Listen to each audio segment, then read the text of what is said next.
नमस्कार दोस्तों। I hope you have seen my first video जिसमें हमने ओलेक्ट्रा गेन को डिस्कस करा था और हमने ये डिस्कस करा था कि हमें किन टॉप 15 कंपनीज के साथ में अपना एक लॉन्ग टर्म पोर्टफोलियो डेवलप करना है। चलिए इस वीडियो को आगे बढ़ाते हुए हम अपने आगे की कंपनीज को डिस्कस करते हैं। तो दोस्तों अब हम आ जाते हैं अपनी सेकंड कंपनी पे, वरुण बेवरेजेस पे। चलिए अब हम इस कंपनी के फंडामेंटल्स पे नज़र डालते हैं।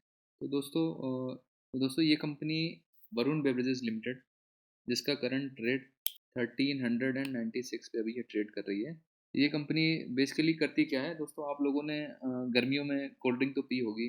पेप्सी हो गई, मिरिंडा हो गई, सेवन अप हो गई या स्टिंग एनर्जी ड्रिंक हो गया, जिसको आजकल आप लोग नॉर्मली रेड कलर की बोतल में देख पाते होंगे। दोस्तों ये कंपनी उन्हीं प्रोडक्ट्स को बनाती है। दोस्तों इस कंपनी का जो 70% रेवेन्यू है वो जनरेट होता है कार्बोनेटेड सॉफ्ट ड्रिंक से, और 23% जो रेवेन्यू जनरेट होता है वो होता है ड्रिंकिंग वाटर। आप लोगों ने देखा होगा एक्वाफिना जो आप पीते हैं वो वरुण बेवरेजेस लिमिटेड ने ही उसको मैन्युफैक्चर कर रखा है, और बाकी का जो रेवेन्यू है वो अदर प्रोडक्ट से आता है। चलिए दोस्तों अब हम इस कंपनी के एक्सपेंशन प्लान्स पे नज़र डालते हैं। तो आप लोग देखेंगे कि अभी रिसेंटली क्वार्टर 2 में फाइनेंशियल ईयर 24 में वीवीएल ने जो कमीशनिंग राजस्थान में जबलपुर में की है। तो दोस्तों अब इस कंपनी के चार्ट पैटर्न पर नज़र डालते हैं। आप लोग देख रहे होंगे दोस्तों कि पिछले 5 साल में इस कंपनी ने बिना किसी मेजर करेक्शन के बहुत ही अच्छे रिटर्न दिए। तो अब हम देखते हैं इस कंपनी के अच्छे रिटर्न देने की असली वजह क्या है। चलिए अब हम इसके प्रॉफिट एंड लॉस स्टेटमेंट्स को चेक करते हैं। तो दोस्तों हम देख पा रहे हैं कि इसकी ईयर ऑन ईयर जो सेल है वो काफ़ी अच्छे तरीके से एक्सपोनेंशियली ग्रो हो रही है। आप देख रहे होंगे कि दिसंबर 2020 में कंपनी की सेल 6540 से बढ़ करके 16,043 पहुंच गई, जो कि एक अपने आप में ही बहुत अच्छी ग्रोथ है।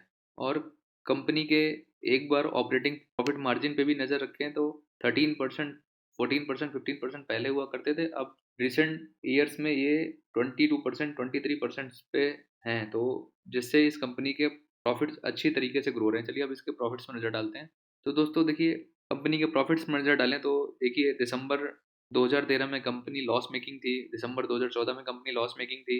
फिर उसके बाद इस कंपनी ने बहुत ही अच्छी रिकवरी दिखाई है, और दिसंबर 2023 मतलब ईयर ऑन ईयर बेसिस पे इस कंपनी की ईयरली जो प्रॉफिट्स हैं वो करीब 21,000 करोड़ तक पहुंच गए हैं।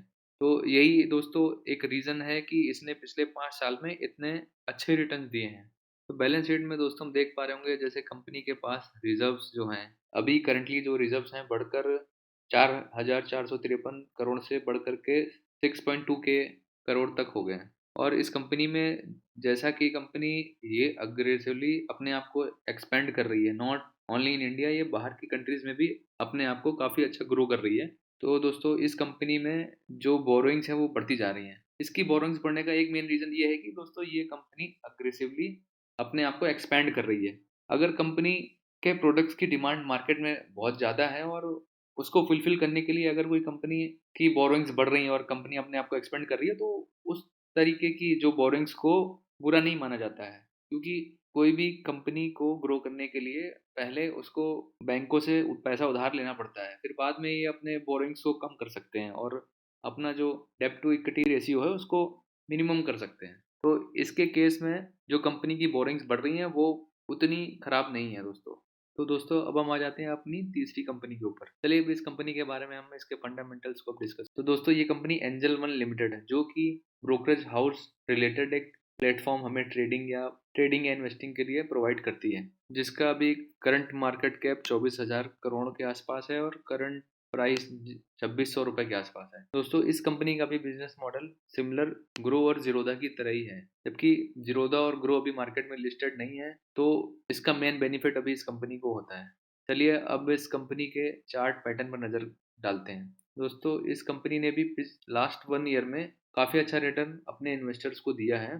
तो चलिए दोस्तों अब हम इस कंपनी के प्रॉफिट एंड लॉस स्टेटमेंट को देख लेते हैं। तो दोस्तों हम इसमें देख पा रहे होंगे कंपनी के जो रिवेन्यूज़ हैं वो exponentially year on year basis पे ग्रो कर रहे हैं। जैसा कि हम देख पा रहे होंगे कि मार्च 2021 में कंपनी के रिवेन्यूज 1200 करोड़ के आसपास थे, जो बढ़ करके मार्च 2024 में भी 4200 करोड़ के आसपास हो गए। तो दोस्तों ये 3.5 या 4 गुना की ग्रोथ है।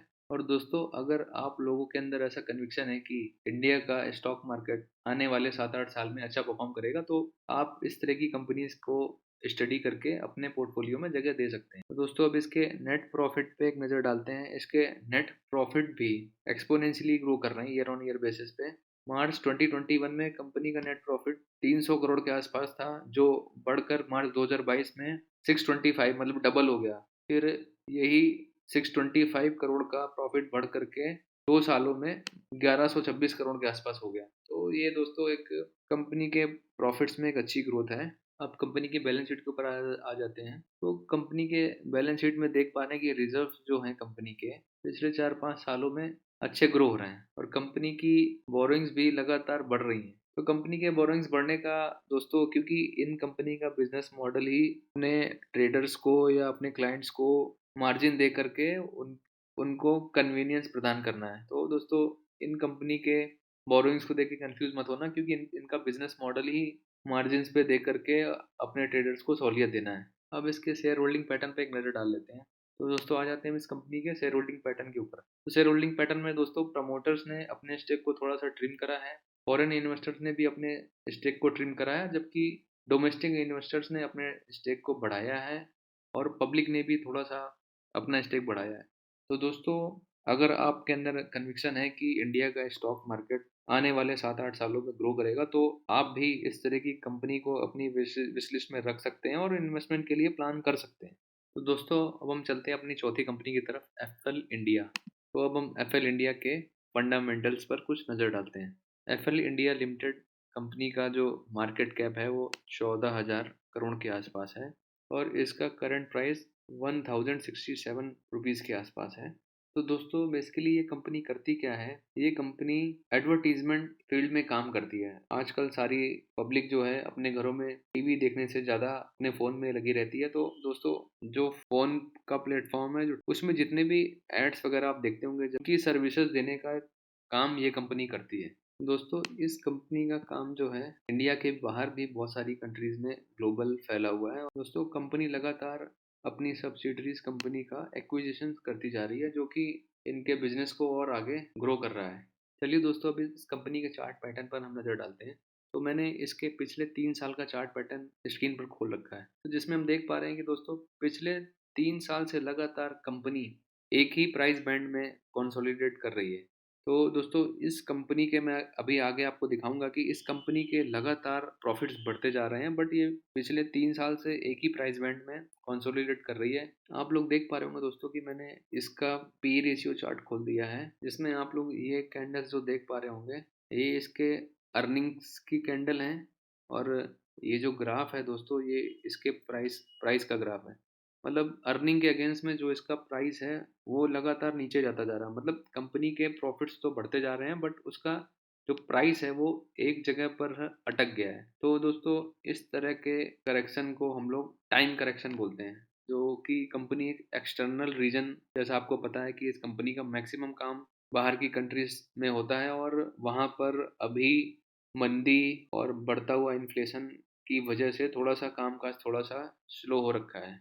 तो दोस्तों इस चार्ट को देखने पर हम इजीली बोल सकते हैं कि ये एक अंडर वैल्यूड कंपनी है, जो पिछले 3 साल से एक प्राइस बैंड में काम कर रही है। तो दोस्तों इस तरह की जो सिचुएशन होती है किसी भी स्टॉक में एंट्री लेने के लिए, वो बेस्ट मानी जाती है। तो चलिए दोस्तों अब इसके कंपनी के प्रॉफिट एंड लॉस पर नजर डालते हैं। तो दोस्तों कंपनी की सेल्स जो हैं, आप देख पा रहे होंगे कि ईयरली 300 करोड़ से 517 करोड़, 1000 करोड़ और 1400 करोड़, और अभी इस फाइनेंशियल ईयर के मार्च 2024 के नंबर्स बाकी हैं, तो उसके एवरेजिंग करके कुछ 1700 करोड़ के आसपास दिख रहा है। तो दोस्तों ये पिछले 3 सालों से कंपनी के जो रेवेन्यूज हैं वो उतने बेटर इंक्रीज नहीं हो पा रहे हैं। इस वजह से थोड़ा सा जो स्टॉक का प्राइस है वो एक ही प्राइस बैंड में फंसा हुआ है। और जो कंपनी का नेट प्रॉफिट है दोस्तों, वो भी अपने ऑल टाइम हाई पे।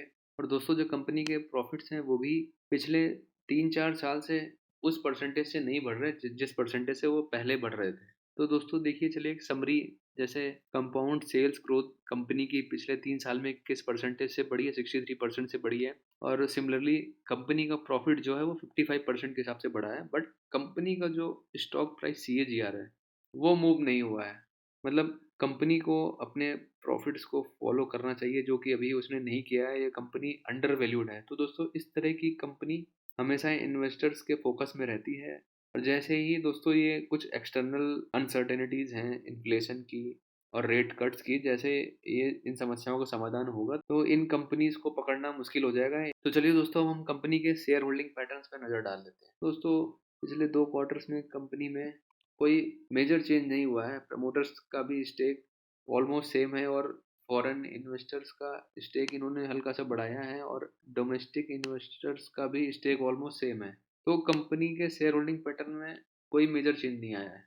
तो दोस्तों, ये थे फंडामेंटल्स एफएल इंडिया कंपनी के। अब हम आ जाते हैं दोस्तों अपनी फिफ्थ कंपनी के ऊपर, इरेडा इंडियन रिन्यूएबल। तो दोस्तों, जैसा कि आप लोगों को पता होगा, ये Indian renewable energy development agency limited एक मिनी रत्ना पीएसयू कंपनी है। तो चलिए दोस्तों, अब हम इरेडा के फंडामेंटल एनालिसिस पे नज़र मारते हैं। दोस्तों, ये एक न्यू लिस्टेड कंपनी है, एक मिनी रत्ना कंपनी है जो कि सोलर एंड क्लीन एनर्जी या ग्रीन एनर्जी से रिलेटेड जो कंपनीज काम करती हैं उनको इंफ्रास्ट्रक्चर डेवलप करने के लिए ये कंपनी उनको लोन प्रोवाइड करती है। तो दोस्तों, चलिए अभी हम इस कंपनी के चार्ट पैटर्न पर नज़र डालते हैं। और ये कंपनी नवंबर 2023 में लिस्ट हुई थी और लिस्ट होने के 2-3 महीने में ही इस कंपनी में एक ज़बरदस्त शूटअप आया था और ये कंपनी डबल हो गई थी। क्योंकि दोस्तों, आप लोगों को पता होगा कि हमारे देश के जो माननीय प्रधानमंत्री हैं श्री नरेंद्र मोदी जी, उनका विज़न है कि अपनी कंट्री को clean energy and green energy में ग्लोबल लीडर बनाना। तो दोस्तों, इस तरह की कंपनी जो दूसरी कंपनीज़ को इंफ्रास्ट्रक्चर डेवलप करने के लिए लोन देती है, ये कंपनी का फ्यूचर भी काफ़ी बेटर हो सकता है। तो इस कंपनी को अपनी विश लिस्ट में आप ऐड कर सकते हैं। और चलिए इस कंपनी के हम क्वार्टरली रिजल्ट्स पर नज़र डालते हैं। तो दोस्तों, इस कंपनी के रिवेन्यूज़ ग्रोइंग हैं और एक अच्छे खासे मार्जिन के साथ में क्वार्टर ऑन क्वार्टर बेसिस पे ग्रो हो रहे हैं। इस कंपनी का जो नेट प्रॉफिट्स हैं क्वार्टर ऑन क्वार्टर बेसिस पे, ये भी ऑल टाइम हाई पे हैं और एक अच्छे मार्जिन से ग्रो हो रहे हैं। कंपनी की कंपाउंड सेल्स जो हैं वो भी मोर देन 23-25% से ग्रो हो रही है और कंपनी का सिमिलरली कंपनी का प्रॉफिट भी 45% से ग्रो हो रहा है। दोस्तों, शेयर होल्डिंग पैटर्न्स पर एक नज़र डालते हैं कि प्रमोटर्स ने अभी भी मेजॉरिटी स्टेक अपने पास में रखा हुआ है और फॉरेन इन्वेस्टर्स ने थोड़ा सा स्टेक ट्रिम करा है और म्यूचुअल फंड्स ने भी लिस्ट होने के बाद कंपनी में अपना स्टेक ट्रिम करा है और पब्लिक अपनी होल्डिंग इसमें लगातार बढ़ा रही है। तो दोस्तों, ये थे फंडामेंटल एनालिसिस ऑफ इरेडा। तो चलिए दोस्तों, अब हम चलते हैं अपनी नेक्स्ट कंपनी की तरफ, एलटीआई माइंट्री। तो दोस्तों, एलटीआई माइंट्री एक लार्ज कैप आईटी कंपनी है। कुछ साल पहले माइंट्री कंपनी जो एक मिड कैप आईटी कंपनी थी वो इससे मर्ज हो गई है। तो ये कंपनी भी अभी एक दिग्गज कंपनी मर्ज होने के बाद, मतलब इन्फोसिस, एचसीएल और टीसीएस से इसको कंपेयर कर सकते हैं। ये कंपनी करेंटली अभी 4661 रुपीज़ के आसपास ट्रेड कर रही है। तो चलिए दोस्तों, इस कंपनी के चार्ट पैटर्न पे एक नज़र डालते हैं। ये कंपनी अपने 52 वीक हाई से करीब 28% अभी करेक्शन पे मिल रही है। तो ये जो करेक्शन इसमें रिसेंटली अभी आया है, वो जो यूएस में इन्फ्लेशन का पिछले 2 महीनों में अपनी एक्सपेक्टेशन से ज़्यादा आना, वो एक रीज़न है। क्योंकि यूएस का जो नैस्डैक इंडेक्स है, वहाँ का जो, जहाँ पर टेक्निकल कंपनीज लिस्टेड हैं यूएस के नैस्डैक इंडेक्स में, वो डायरेक्टली हमारी आईटी कंपनीज को इफेक्ट करती है। मतलब जैसे जैसे वहाँ का नैस्डैक इंडेक्स चलेगा, वैसे वैसे यहाँ पर अपनी कंट्री की आईटी कंपनीज की चाल रहेगी। तो दोस्तों, चलिए अब इस कंपनी के प्रॉफिट एंड लॉस स्टेटमेंट पे नज़र डालते हैं। तो दोस्तों, ये फिगर्स पर नज़र डालते हैं, ईयर ऑन ईयर बेसिस पे हैं। ये कंपनी का प्रॉफिट आप देख रहे होंगे 12,000 से बढ़ के 26,000 हो गया। तो दोस्तों, इस फिगर को देख के कंफ्यूज मत होइएगा, क्योंकि पहले ये कंपनी एल&टी इन्फोटेक एक इंडिपेंडेंट एंटिटी थी जो बाद में माइंट्री के साथ में मर्ज होके एलटीआई माइंट्री बन गई। तो चलिए दोस्तों, कंपनी के प्रॉफिट एंड लॉस स्टेटमेंट पर नजर डालते हैं। तो दोस्तों, ये कंपनी जब माइंट्री के साथ मर्ज हुई थी मार्च 2022 में, तो पिछले 3 साल के प्रॉफिट या इसकी सेल्स की तरफ नज़र डालें तो ये सेल्स, तो चलिए दोस्तों, कंपनी के सेल्स और प्रॉफिट की ग्रोथ पर नज़र डालते हैं। तो कंपनी की सेल्स जो है दोस्तों, वो पिछले 3 साल में 45% और 23% टिल दिस मंथ तक इंक्रीज हुई हैं। और जबकि कंपनी के प्रॉफिट्स भी इन लाइन है, मतलब लास्ट 3 ईयर्स में 43% और टिल दिस मंथ 17% है। बट कंपनी का जो स्टॉक प्राइस है, उसने अभी भी उस हिसाब के रिटर्न नहीं दिए जिस हिसाब से कंपनी के प्रॉफिट बढ़ रहे थे। तो दोस्तों, जैसे जैसे यूएस में मंदी और इन्फ्लेशन पे कंट्रोल आएगा दोस्तों, और वहाँ पर जैसे जैसे रेट कट होना स्टार्ट होंगे, तो अपनी कंट्री में जो भी टेक कंपनीज हैं, आईटी रिलेटेड कंपनीज हैं, वो कंपनी भी जैसे जैसे वहाँ का मार्केट भागेगा वैसे वैसे यहाँ पर भी इन कंपनीज में बुल रैली स्टार्ट हो जाएगी। तो दोस्तों ये एक अच्छा ऑप्शन होगा कि इन कंपनीज को इस लेवल पे हम ऐड कर लें। तो दोस्तों चलिए अब इसके शेयर होल्डिंग पैटर्न पर नज़र डाल लेते हैं। तो पिछले 3 क्वार्टर्स में बात करें तो no major changes in promoters holding. Foreign investors ने थोड़ा सा स्टेक ट्रिम करा है और जबकि डोमेस्टिक इन्वेस्टर्स ने अपना स्टेक इंक्रीज करा है, क्योंकि आप लोगों को पता होगा कि हमारी कंट्री में फॉरेन इन्वेस्टर्स लगातार पिछले 1.5-2 साल से माल बेच रहे हैं। तो दोस्तों ये थे fundamental analysis of LTI Mindtree. तो दोस्तों चलिए अब हम चलते हैं अपनी नेक्स्ट कंपनी के ऊपर, सोना BLW। तो दोस्तों चलिए हम आ जाते हैं इस कंपनी के फंडामेंटल्स के ऊपर। ये कंपनी एक ऑटो एंसिलरी कंपनी है और जैसा कि आप लोगों को पता ही है कि जो करंट थीम चल रही है वो clean energy and green energy और इलेक्ट्रिक व्हीकल्स की चल रही है। तो दोस्तों ये कंपनी जो भी इलेक्ट्रिक व्हीकल्स होते हैं उनमें जो भी मोटर्स वगैरह या गियरिंग वगैरह का जो काम रहता है मोटर्स का, तो ये कंपनी वो बनाती है मोटर्स का। और इलेक्ट्रिक व्हीकल्स की मोटर बनाने में ये मेजॉरिटी ऑफ मार्केट शेयर इसी कंपनी का है।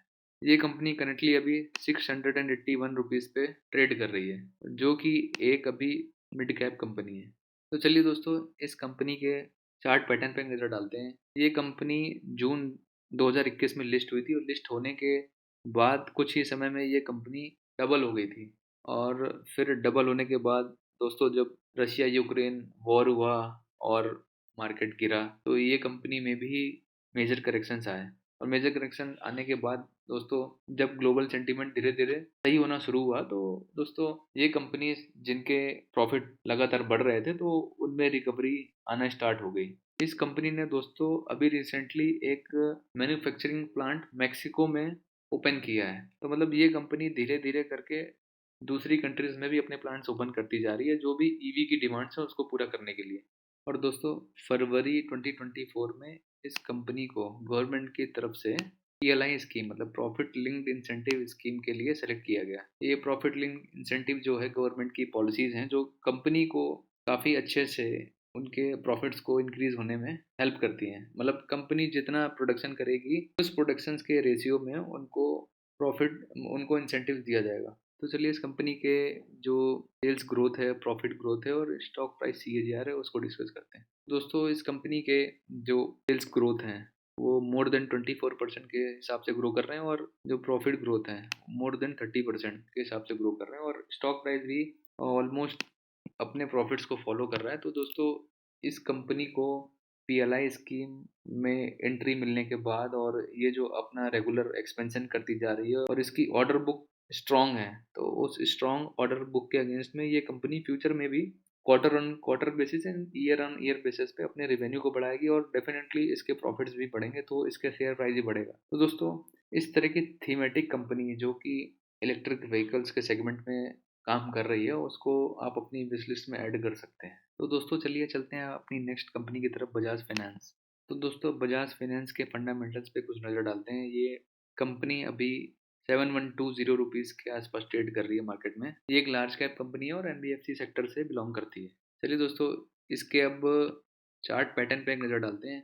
तो दोस्तों ये कंपनी भी आप देख पा रहे होंगे कि पिछले 3 साल से एक प्राइस बैंड में फंसी हुई है। इस कंपनी के अगर सेल्स ग्रोथ और प्रॉफिट ग्रोथ पर नज़र डालें तो ये मोर देन 28% के हिसाब से इसकी सेल्स और प्रॉफिट दोनों बढ़ रहे हैं, जबकि स्टॉक प्राइस CAGR है जो पिछले 3 साल से वो एक ही प्राइस बैंड में फंसा हुआ है। ये कंपनी भी एक अंडर वैल्यूड कंपनी है और इसको हम अपनी विश लिस्ट में रख सकते हैं। ये कंपनी एक ऐसी कंपनी है जो लार्ज कैप होने के बावजूद भी एक मिड कैप की तरह रिटर्न देती है। तो दोस्तों ये थे बजाज फाइनेंस के फंडामेंटल्स। तो मैं आशा करता हूँ दोस्तों अभी हमने जितनी भी 8 नंबर ऑफ कंपनीज डिस्कस करी हैं उसके फंडामेंटल्स आप लोगों के लिए काफ़ी हेल्पफुल रहे होंगे और बाकी की 7 नंबर ऑफ कंपनीज को हम अपने नेक्स्ट वीडियो में डिस्कस करेंगे। दोस्तों मैं आशा करता हूँ कि ये कंटेंट आप लोगों को काफ़ी पसंद आया होगा। प्लीज़ इस चैनल को लाइक शेयर एंड सब्सक्राइब कर दीजिए।